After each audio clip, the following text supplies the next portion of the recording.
She walks into the room not louder but quieter than the others. Unbothered. Not indifferent. Just intact. There's a silence she carries that says, "I've already counted the cost. And I chose myself. Not out of arrogance. Not out of bitterness. But from something deeper, decades deeper." She is called cold, unreachable, intimidating. But really, she's just sure. Sure that intimacy once meant unraveling. Sure that relying on others brought more ache than relief. Sure that being everything for everyone once fractured her. So now she needs no one. Or so it appears. But what does it really mean when a woman says she doesn't need anyone? Where did that begin? Who taught her solitude is safety? And what happens when independence becomes armor instead of freedom? This is not loneliness. This is learned self-containment. A sanctuary built from shrapnel. There's a particular kind of silence that follows a woman like her. Not absence, not vacancy, but a stillness that suggests she has already played the role society asked her to play, and returned them quietly without explanation. She enters a space without seeking approval, not because she doesn't care, but because she's already come home to herself. And that unsettles people, because she doesn't ask, doesn't soften for comfort, doesn't speak simply to be heard. She is labeled with words that don't quite fit her skin. Independent, stoic, ice queen, strong. But each of these words tries to name something far more complicated. Each one grazes the surface of a story most people don't have the patience or courage to ask about. They assume she was born this way, as if certain women just naturally prefer detachment over closeness, as if strength was her first language. But most strength is learned, and most learning begins with some form of pain. If you listen carefully, there's a quietness in her that doesn't come from peace, but from the exhaustion of having had to explain herself too many times. To need no one, this is not her default. It is her decision, one often made alone, in the undercurrent of moments where she stretched herself too thin, said yes too often, and felt invisible while surrounded by everyone she tried to save. Her disinterest in needing others is not bitterness. It is boundaries learned late. It is the pause after being consumed too many times. She might have once been the woman who loved out loud, who answered every call, became a shoulder, a therapist, a mother to people who were already grown, until one day, she broke inside roles that never gave her anything back. And from that breaking, she grew barriers, not walls, but thresholds. Now, she knows herself in ways others may never be permitted to. Now, she does not perform. To the outsider, it feels like power, but to her, it feels like finally choosing what to protect.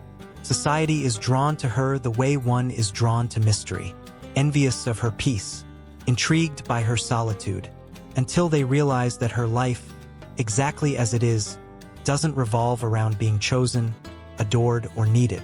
She is confusing to those obsessed with validation, threatening to those who benefit from emotional labor they never reciprocate. She is quietly everything that disrupts expectation.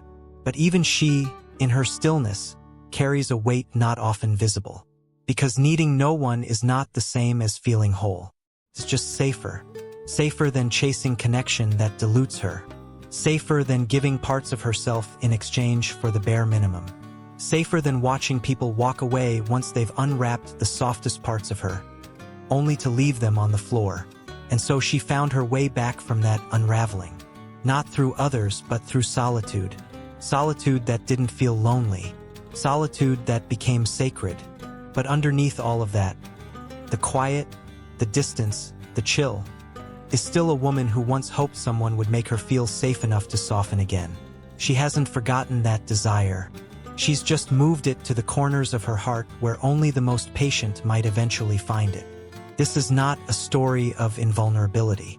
It's the story of someone who made herself whole beneath the weight of a world that would rather she stay dependent, polite, and pleasing. She is not rejecting others. She is protecting what it took a lifetime to rebuild.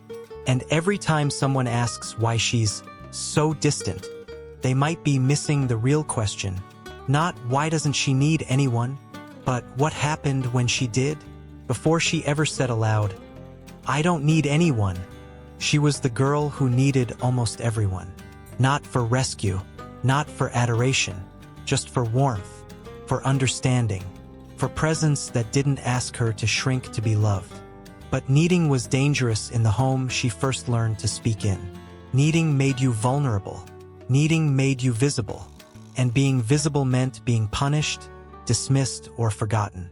So she learned how to disappear, while standing right in the middle of a bustling family kitchen, while speaking to friends who heard her, but never really listened, while existing in a world that praised her self-sacrifice before knowing her soul. She was shaped not by absence alone, but by the ache of proximity without intimacy. In many homes, little girls become caregivers before they ever become people. She may have been the oldest child, or the quietest, or simply the one who learned to adapt best. She became fluent in the emotional grammar of others. She learned when her mother's silence meant storm, when her father's disappointment would land sideways in her lap.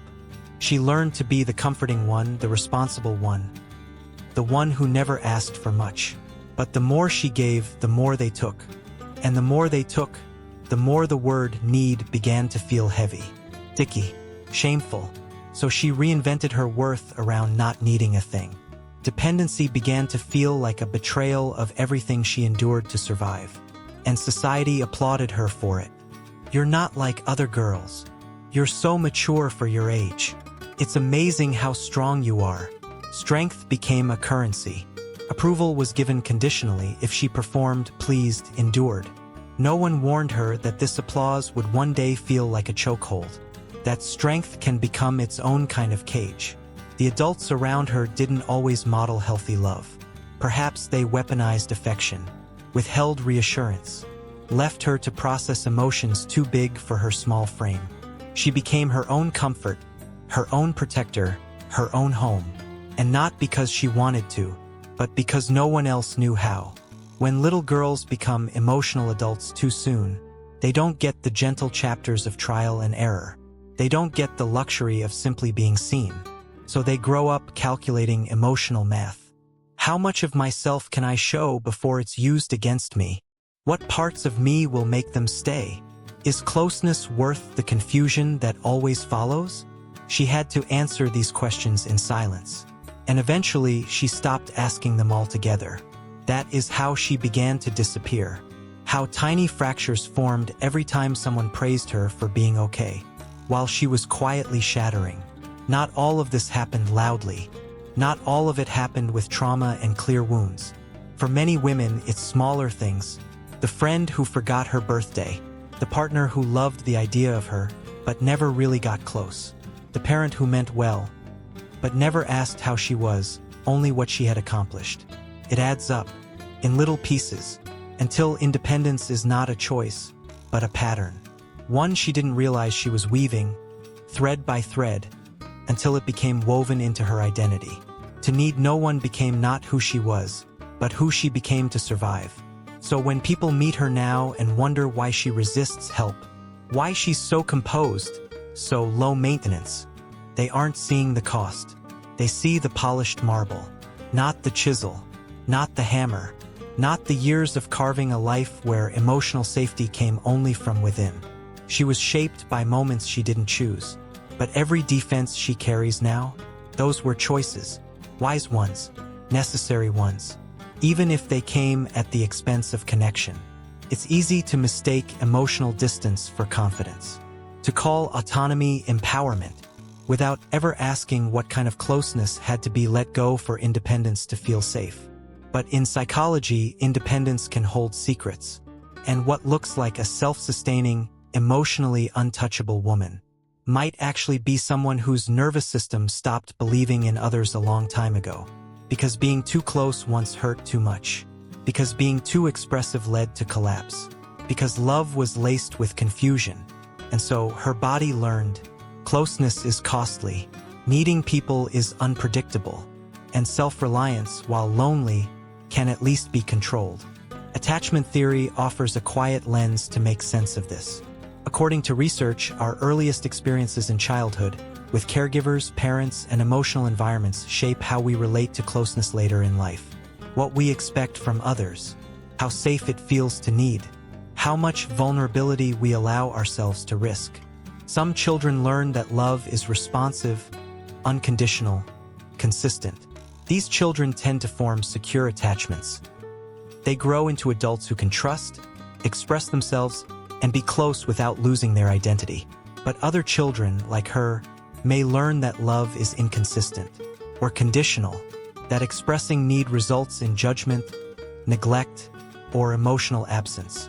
And so their system adapts, not because it's wrong, but because it's smart. They become more internal, private, self-contained. They learn to soothe themselves, solve their feelings quietly, and not rely on external validation. This is known as an avoidant or dismissive attachment style. It often looks like independence, but underneath it's a nervous system that's bracing for inconsistency, protecting from the pain of connection that never quite connects back. For this woman, autonomy became more than a personality trait. It became a survival strategy, not simply about not needing others, but about preemptively grieving the outcome if she did. Consider the emotional labor involved in letting someone in. To name your needs, to wait, to hope they're met, to be misunderstood, to repair. All of that for someone whose history taught her people leave, change, withdraw, or misunderstand. It's easier to protect first, connect second. To live on the edges of intimacy, not because she can't love, but because she loves carefully. And that caution is intelligence. Emotional intelligence born from experience. Neuroscience echoes what attachment theory describes. Our brains and bodies predict safety based on pattern recognition. If early patterns say, connection equals pain, then present-day intimacy might register as a threat, even when it's healthy. Her calmness in relationships isn't always peace. Sometimes it's a freeze response, a subtle dampening of emotional expression to prevent re-experiencing past trauma. This isn't dysfunction, it's regulation, it's control. And in society, control is often rewarded, especially for women. She's praised for not being too emotional, too needy, too chaotic. She becomes easy to love because she demands nothing in return. And yet, part of her wonders, quietly, at night, what it might feel like to be held without shrinking, to say, I need you without panic, to soften without unraveling. That wondering is not weakness. It's the body remembering something it never got to complete. Psychology doesn't pathologize her. It honors her story. It says, here is a woman who learned to trust herself above all else. Because the people who should have been safe weren't. Because love, for her, didn't always come with listening, or care, or continuity. So she learned to do without. Brains rewire. Nervous systems adapt. Hearts build walls high enough to protect, but sometimes too high for anyone to reach. This is not stubbornness. It's residue of self-protection earned through repetition. And while her autonomy is beautiful, it's real, solid, stable, it is not the whole picture. There is a longing underneath. Not loud, just quietly waiting for the day when someone says, you don't have to handle it all alone. And her body might believe them, maybe not fully, but more than before. That would be healing, not erasing her independence, but holding it gently alongside the permission to one day need. She lights the candles, plays music softly in the corner of her room, journal open, tea warm, everything balanced, curated, clean. Here is a woman who has mastered the rituals of self. She knows how to hold space for her sadness, how to regulate her breath when anxiety curls its way beneath her ribs. She knows what triggers her, what soothes her, what silence means at the end of a long day. She has learned herself beautifully, and yet, the hardest moments aren't when she's alone. They're when someone reaches for her, gently, genuinely, when love introduces itself with open palms, soft, without control, and she doesn't know what to do with it. Because here lies the war. She longs for closeness, but intimacy asks everything she buried. And the battle begins. The slow implosion between the part of her that wants to be held and the part that doesn't fully trust tenderness. People say, you're so hard to read. But really, she's just cautious. To open, she must unravel parts of her that once kept her alive. And love, real love, not performance or caretaking, can feel unfamiliar. Too slow, too soft, too honest. It asks her to be seen, not through excellence or usefulness or composure, but simply as she is, unarmored. And that is terrifying, even if she craves it, even if her bones ache for the kind of safety where nothing needs to be earned. Inside her, two voices compete. One says, "You're safer alone. You know where the edges are. You don't get hurt this way." The other, more quiet, murmurs, "But you're lonely. Even here, surrounded by your well-crafted solitude, you're lonely." And she doesn't know which one to listen to, because when she tries to get close, panic drowns her logic. She second-guesses, pulls back, searches for exit doors, not because the other person is unsafe, but because even healthy love feels like a risk she's not sure she can survive. So sometimes she disappears into herself again, even mid-conversation, even in bed, inches away from someone who wants to know her heart. People often call it mixed signals. What they don't see is someone navigating a minefield no one else knows exists. Every step toward connection feels like a whisper toward past pain. And yet she keeps trying, quietly, not always in grand ways, but in the small soft yes. The eye contact she holds an extra second longer. The hand she doesn't pull away from. The truth she tells even when it makes her cheeks burn. These are her rebellions, tiny cracks in the armor. And what confuses her most is this. She used to be someone who gave everything, who poured energy into everyone's unmet needs. So how did she become someone who now needs so much space? The answer is grief. Grief at all the versions of herself that were dismissed or depleted. All the emotional debt she ran up trying to be loved, and the toll it took. Her resistance now isn't selfish, sacred caution. It's the ache of someone who gave too easily once, and never got to rest in being chosen freely, completely, safely. So love becomes a negotiation. How close can she get before the alarms inside go off? How much of her can be revealed before the vulnerability becomes too sharp? Even in healthy relationships, she holds this tension. Because love does not erase history. It merely invites it to be rewritten, tenderly. But she is not a woman who rewrites without hesitation. She copies over in pencil, leaves room for the exit. She hovers near the edge of things, until slowly the war inside lessens. Not vanishes, but becomes quieter. Because love that doesn't pressure her, a love that waits, that watches the pace of her fear without rushing, is the very thing her nervous system never had the chance to believe in. And through that, healing might begin. There's always a moment. It doesn't come with grand declarations or dramatic collapse. It often arrives quietly, unannounced, on an ordinary day. But it reshapes something profound. It taps on the glass she's been living behind, and gently, it cracks. Maybe she's in the middle of a conversation, or watching someone fall in love in a film, or sitting beside someone who truly sees her, patiently, without reaching. And something in her falters. The calm breaks, not with noise, but with a kind of internal trembling. A memory stirs, of all the years she spent proving she didn't need anyone. How solitary became her greatest skill. How often people praised her for having it all together, while no one ever learned how she holds it all inside. And then, in this moment, this mirror moment, she realizes, no one really knows her. They know her reflections, her highlights, her reliability, but they don't know her soft thoughts, or her unspoken grief, or what it took to become independent, because she has never made herself available enough to be fully known. This is an ache she didn't expect. She had always believed that needing no one meant she had one, that she had protected herself from the tidal waves of disappointment, that she was safe from the shakiness of relying on unstable people. But now, in this stillness, she feels the other loss, the one that went unnamed. She has never known what it's like to be held through the worst of her, not because she's never had bad moments, but because she's never let herself fall. And in that single realization, something very old begins to surface. a younger version of her, alone, overperforming, sitting with tears she never let anyone witness, telling herself, "You're fine. You don't need them. Just keep going." That voice was survival, but now she hears it for what it was, a kind of armor she outgrew long ago but never put down. The mirror moment doesn't demand that she become dependent. It doesn't even ask her to change overnight.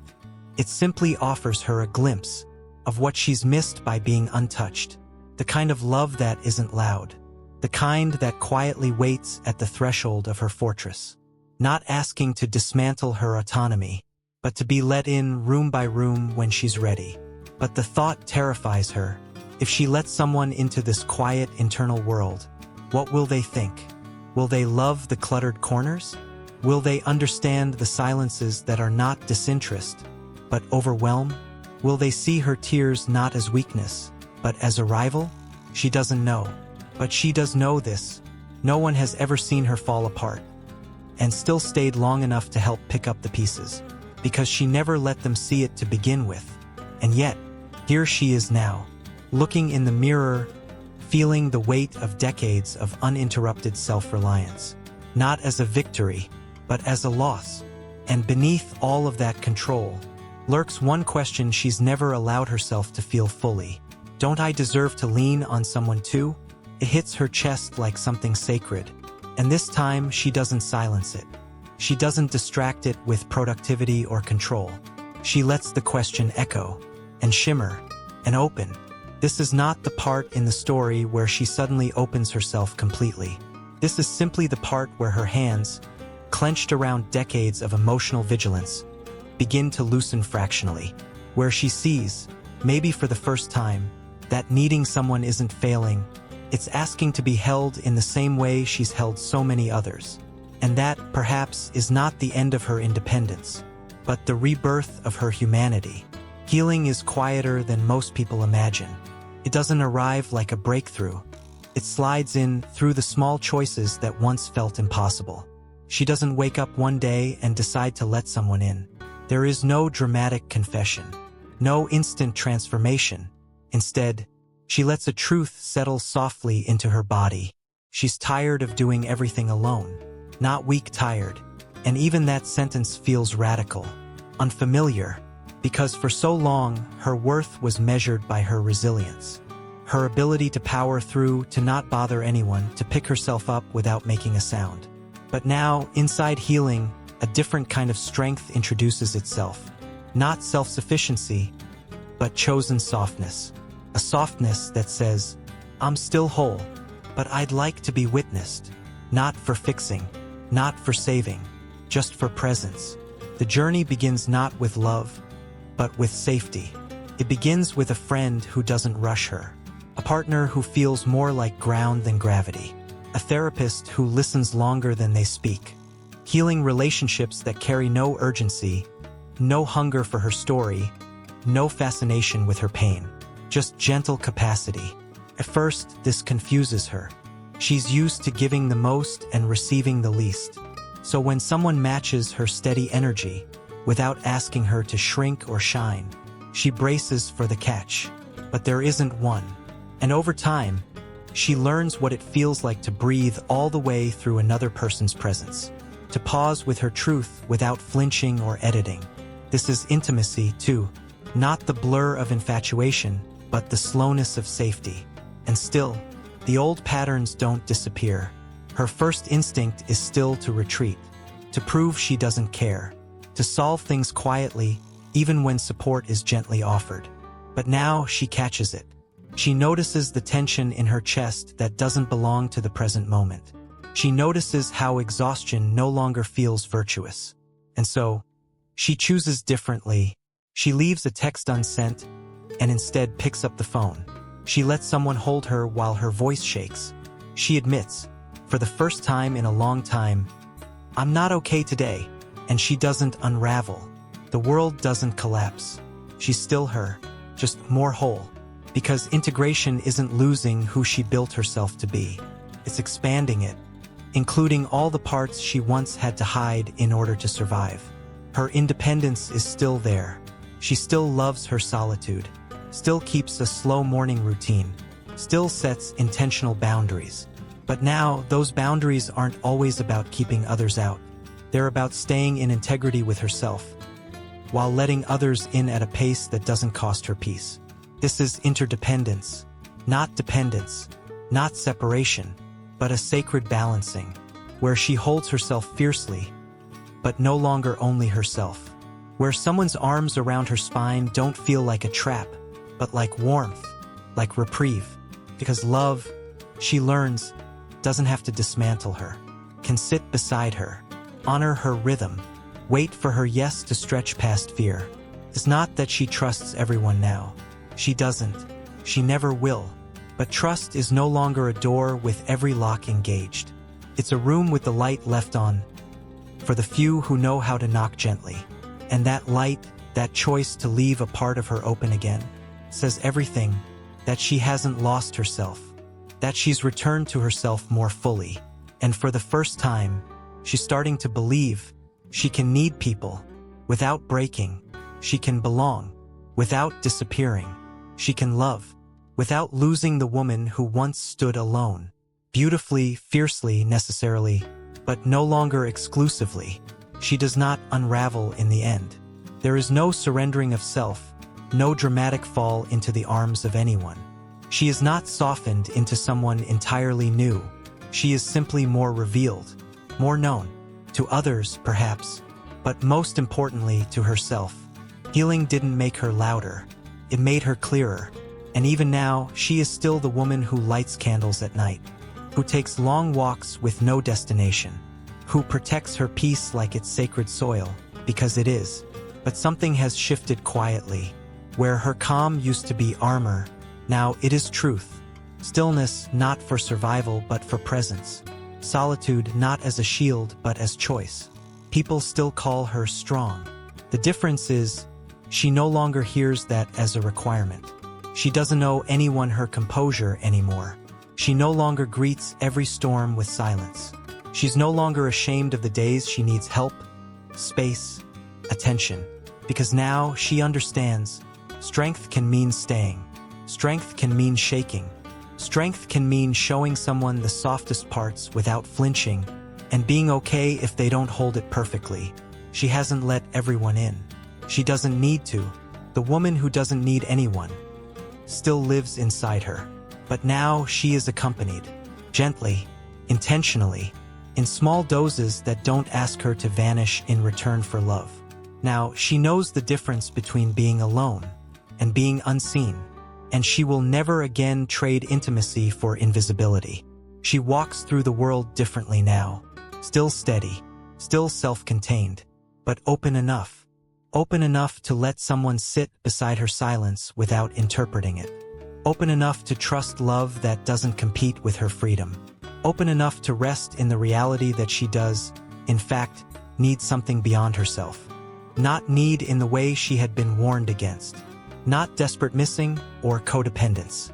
Not sacrifice disguised as care, but a wanting, a welcoming, a bare, breathing hum that says, I am whole, and still, I desire to be met as I am. This is not about becoming someone new. It's about making space for every version of who she's ever had to be. The girl who overgave, the woman who withheld, the soul who learned to guard and grieve and grow all at once. Now they live in harmony, no banishment, no shame, just an orchestra of selves reunited, each one holding the others in compassion. And society still doesn't always understand her, still praises her when she's contained, still fumbles when she's soft and unapologetic in the same breath, still finds her intimidating or confusing or too much. But now, that no longer matters, because her reflection no longer wavers based on their perception. She isn't here to be digestible. She's here to be real, tender and sovereign, complex and whole, needing and discerning, fully human. If there's anything she's learned, it's this: you can keep your boundaries and still be loved. You can be healing and still be held. You can need connection without abandoning the quiet woman who learned, long ago, how to survive alone. She is still herself, still discerning, still grounded, still slow to trust.